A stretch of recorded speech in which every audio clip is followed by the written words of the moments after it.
La primera vez pensé que era un pecado. La segunda, que era una advertencia de Dios. Todo comenzó la noche en que recé pidiendo olvido. Cerré los ojos con la frente apoyada en la almohada, y allí apareció él, de pie inmóvil, bajo una cruz que sangraba luz. No vi su rostro de inmediato. Sentí su presencia como se siente el calor antes del fuego. No me tocó. No hizo falta.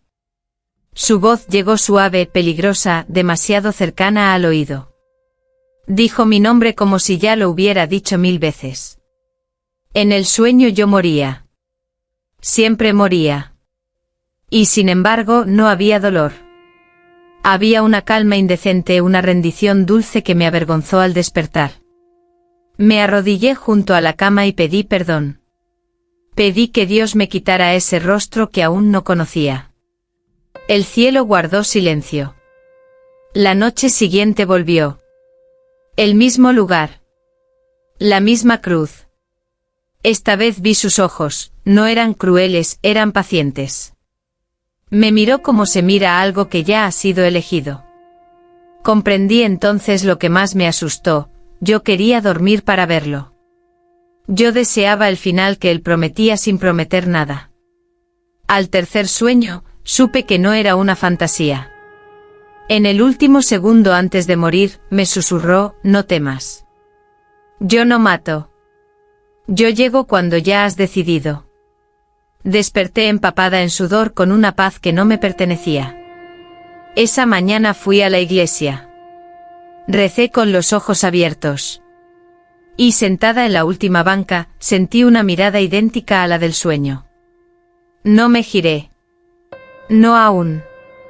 Porque entendí que si lo hacía, nada volvería a ser solo un sueño. No me giré de inmediato. Aprendí que hay miradas que si se enfrentan, ya no te dejan regresar. La iglesia olía a incienso viejo y a promesas rotas. Yo rezaba en silencio, pero mis labios temblaban. Sentía esa presencia detrás de mí, idéntica a la del sueño, quieta, segura, como si el tiempo obedeciera su respiración. Cada palabra que dirigía a Dios chocaba contra un muro invisible. No hubo respuesta. Nunca la hay cuando más la necesitas. Entonces lo hice. Me giré. Era él. No llevaba sangre en las manos ni sombras en el rostro. Vestía como cualquier hombre, demasiado normal para ser una pesadilla. Pero sus ojos eran los mismos que me habían mirado mientras yo moría. No había deseo explícito en ellos, sino algo peor, una intimidad anticipada. Como si ya me conociera desnuda por dentro. Nuestros ojos se encontraron solo un segundo. Fue suficiente. Sentí un calor recorrerme la espalda, una vergüenza dulce, peligrosa. Bajé la mirada como se baja ante lo sagrado. Como se baja ante lo prohibido. Salí de la iglesia antes de que terminara la misa. Afuera, el aire era más frío, pero yo ardía. Caminé sin rumbo hasta el confesionario del padre Esteban. Mi voz salió rota cuando hablé de los sueños del hombre, de la muerte que no dolía. El sacerdote se quedó en silencio demasiado tiempo. Algunos sueños, dijo al fin, no vienen del cielo, pero tampoco del infierno. Esa noche no quise dormir. Luché contra el cansancio como quien huye de un amante peligroso. Perdí. En el sueño, él estaba más cerca. No me tocó. Nunca lo hacía. Solo sonrió. Ahora sabes que soy real, susurró. Y lo real siempre regresa. Desperté con una certeza aterradora, ya no soñaba sola. Comencé a contar las horas que faltaban para dormir. Eso fue lo primero que me dio miedo de verdad. Durante el día fingía normalidad. Rezaba. Sonreía. Caminaba entre la gente como si no llevara un secreto ardiendo bajo la piel. Pero al caer la noche mi cuerpo se adelantaba a mi conciencia. No quería cerrar los ojos, y al mismo tiempo, lo deseaba con una devoción peligrosa. Como quien anhela un milagro sabiendo que también puede ser una condena. Cuando el sueño llegó, él ya me esperaba. No había cruz esta vez. No había sangre ni símbolos. Solo oscuridad y su voz. Estaba más cerca que nunca, lo suficiente para sentir su aliento sin que me tocara. Nunca me tocaba. Y esa ausencia era lo que volvía todo insoportablemente íntimo. Confundes la fe con el deseo, me dijo. Pero ambos nacen del mismo lugar. Quise rezar. Las palabras no salieron. En su mirada no había burla, solo una paciencia infinita, como si supiera que yo terminaría allí sin importar cuántas veces huyera. Me habló de almas cansadas, de personas que piden a Dios descanso y reciben silencio. Me habló de mí. Sentí culpa. Una culpa caliente viva, que no se parecía a ningún pecado que hubiera conocido. No era carnal. Era espiritual. Deseaba entenderlo. Deseaba que me eligiera no como víctima, sino como confidencia. ¿Eres una prueba?, pregunté. Sonrió apenas. Las pruebas duelen. Yo consuelo. Al despertar, lloré sin saber por qué. No de miedo. De pérdida. Como si hubiera dejado algo importante en ese lugar sin nombre. Me miré al espejo y comprendí lo impensable, empezaba a amar el sueño más que la vigilia. Y supe que eso, para Dios, era imperdonable. La cuarta noche ya no pregunté si iba a soñar. Me entregué al sueño como se entra a una confesión sin absolución. Él estaba allí sentado frente a mí, con una calma que desarmaba cualquier defensa. No había violencia en su postura, ni prisa en su voz. Era la serenidad de quien sabe que el final no necesita empujones. Por primera vez, fui yo quien habló. Dicen que me matas, susurré. Él negó despacio, casi con ternura. Nunca he levantado la mano, respondió. La muerte no empieza conmigo. Empieza antes. Empieza cuando alguien deja de aferrarse a la vida. Sentí un escalofrío recorrerme. En ese lugar sin tiempo comprendí algo insoportable, en todos mis sueños yo ya estaba cansada. No era él quien me llevaba al borde, yo llegaba sola. Él solo aparecía cuando el cansancio se convertía en deseo. Me habló de otras mujeres. No dio nombres. No los necesitaba. Dijo que todas lo miraron como yo lo miraba ahora, con miedo y una atracción silenciosa. Dijo que todas murieron creyendo que él era el culpable, cuando en realidad fue la paz lo que las venció. ¿Y yo?, pregunté. ¿Qué soy para ti? Se acercó un paso. No me tocó. Eres una duda, dijo. Y las dudas todavía pueden salvarse. Desperté con el corazón acelerado, como si hubiera corrido hacia un abismo y regresado a último momento. Me levanté antes del amanecer y recé de rodillas.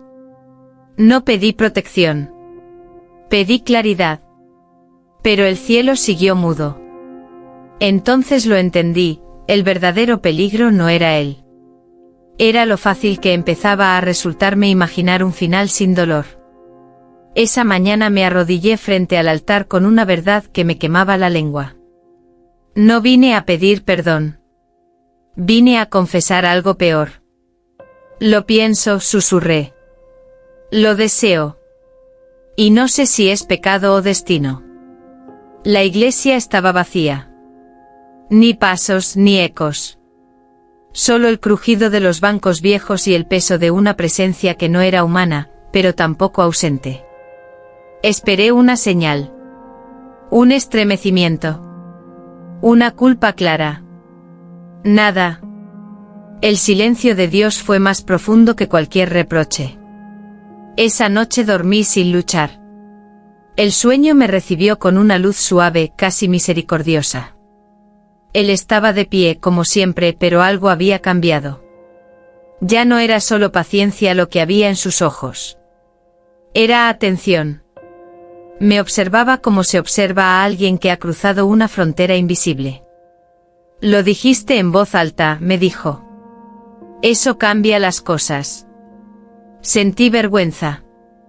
No por el deseo, sino por el alivio de haberlo confesado. En su cercanía había una intimidad que no exigía contacto. No hacía falta tocar para sentirse desnuda. Él conocía mis pensamientos antes de que yo los entendiera.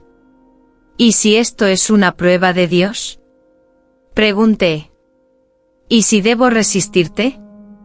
Se inclinó apenas, como quien escucha una plegaria antigua. Dios prueba con fuego, respondió. Yo solo aparezco cuando el fuego ya ha hecho su trabajo. Me habló de elecciones que no parecen elecciones. De almas que se rinden no por debilidad, sino por cansancio. Yo quise contradecirlo. No pude. Porque una parte de mí ya descansaba en su voz. Al despertar no recé. Y ese fue el momento exacto en que supe que había cruzado algo que no sabía nombrar. Desperté con una necesidad que no era miedo, sino urgencia. Si él existía fuera de mis sueños, debía dejar alguna huella. Comencé por lo obvio, un nombre.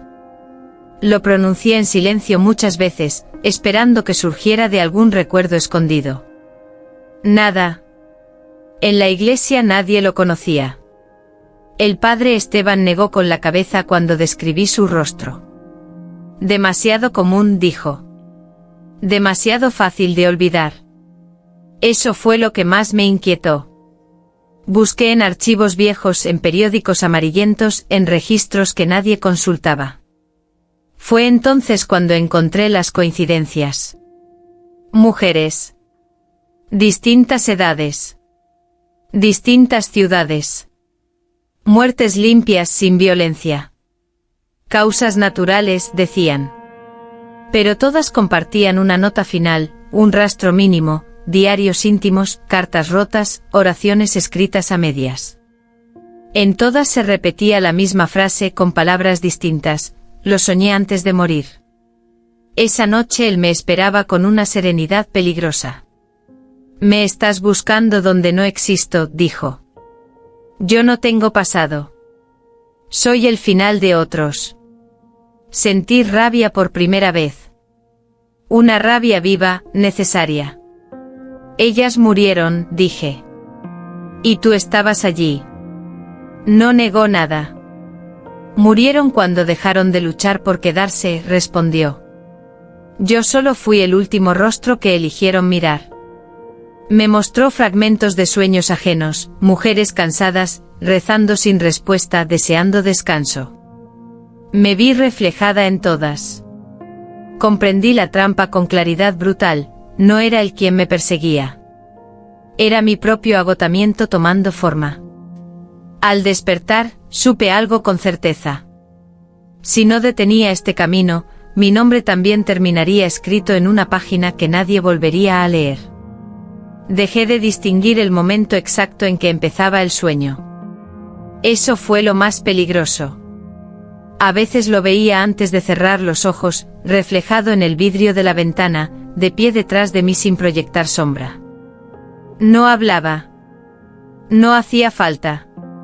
Su presencia era una invitación silenciosa, una promesa de descanso absoluto.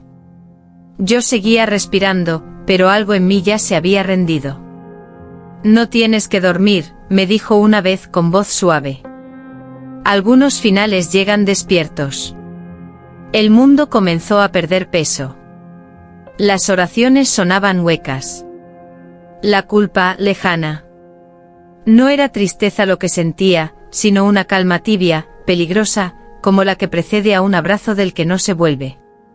Comprendí que él ya no me necesitaba dormida. Yo estaba aprendiendo a abandonarme sola. Una noche me senté en la cama, completamente despierta. Él estaba frente a mí. No era un sueño. El aire no temblaba. Mi corazón sí. Si doy un paso, susurré, termina todo. Me observó con una seriedad que no conocía. Termina el ruido, respondió. Termina la lucha. Pero no es salvación si no lo eliges tú. Por primera vez vi algo distinto en sus ojos, no deseo, no paciencia. Duda.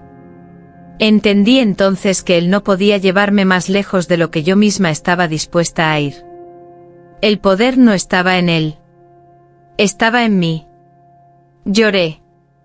No de miedo. De claridad. Me levanté y di un paso atrás. Él no me siguió. Sonrió apenas, como quien acepta una decisión ajena. Aún no, dijo. Y cuando parpadeé, estaba sola. Pero su ausencia pesaba más que su presencia. Creí que al alejarme de él todo terminaría. Me equivoqué.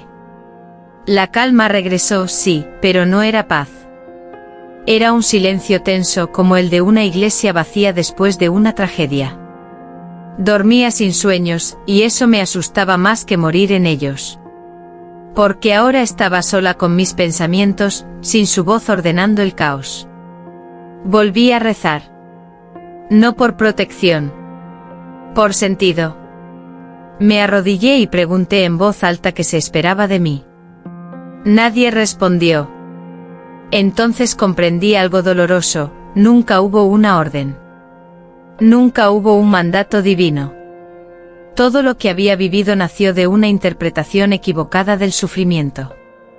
Esa noche él volvió por última vez. No apareció como tentación, sino como espejo. Su rostro estaba más apagado, como si perdiera fuerza. No vine a pedirte nada, dijo. Los sacrificios verdaderos no se exigen. Me habló de personas que confunden aguantar con amar, sufrir con merecer. De almas que creen que morir es la única forma de descanso porque nadie les enseñó a vivir sin culpa. Yo lo escuché sin caer. Sin arrodillarme. No te necesito, dije al fin. Necesitaba entenderme. Asintió. Por primera vez parecía humano. Entonces ya no me perteneces. Sentí miedo. No de perderlo, sino de enfrentar el mundo sin su excusa perfecta. Vivir dolía más que rendirse. Pero también era real. Al despertar, supe que no había hecho ningún sacrificio. Había rechazado uno que nadie, ni Dios, me había pedido jamás. Desperté sin sobresaltos. Sin sudor. Sin su voz. Al principio pensé que era una tregua breve, un silencio antes del regreso. Pero las noches pasaron y los sueños no volvieron. Dormía profundamente como no lo había hecho en años. Y aún así algo faltaba. No era él. Era la intensidad. El abismo que me hacía sentir viva incluso cuando moría. Aprendí a vivir sin esa frontera peligrosa. Volví a caminar por la ciudad con los ojos abiertos. El mundo seguía siendo duro, injusto, cansado, pero estaba ahí. Presente. Ya no tenía a quien culpar por mis ganas de rendirme. Y eso fue lo más difícil de aceptar. Una tarde entré a la iglesia. No para confesar, no para pedir. Solo para sentarme. La luz caía suave sobre el altar. Por primera vez, no esperé una señal. Comprendí que la fe no siempre responde con milagros, a veces responde quitando las excusas. Cuando me levanté para irme sentí algo familiar. No una presencia. Una ausencia conocida. Como una cicatriz que ya no duele pero aún se recuerda. Entonces lo escuché no detrás de mí, sino dentro como un eco final. No todos los asesinos matan cuerpos, susurró. Algunos solo matan el deseo de vivir. No me giré. No hacía falta. Salí de la iglesia y respiré hondo. El cielo no se abrió. Dios no habló. Pero yo seguía aquí. Caminando. Eligiendo. Esa noche dormí sin sueños otra vez. Y por primera vez entendí que eso no era una pérdida. Era una victoria silenciosa. No volví a soñar con él. Pero tampoco volví a ser la misma. La vida continuó sin señales divinas, sin advertencias celestiales. Nadie me felicitó por haber sobrevivido a mí misma. Nadie me dijo que había elegido bien. Y comprendí algo esencial: las decisiones más importantes no siempre tienen testigos. A veces, cuando la noche es demasiado quieta, siento esa antigua tentación de cerrar los ojos y desaparecer en la calma. Pero ya no busco finales disfrazados de descanso. Aprendí que vivir también puede ser un acto de fe. Si Dios habló alguna vez, lo hizo quitándome el sueño y devolviéndome la elección.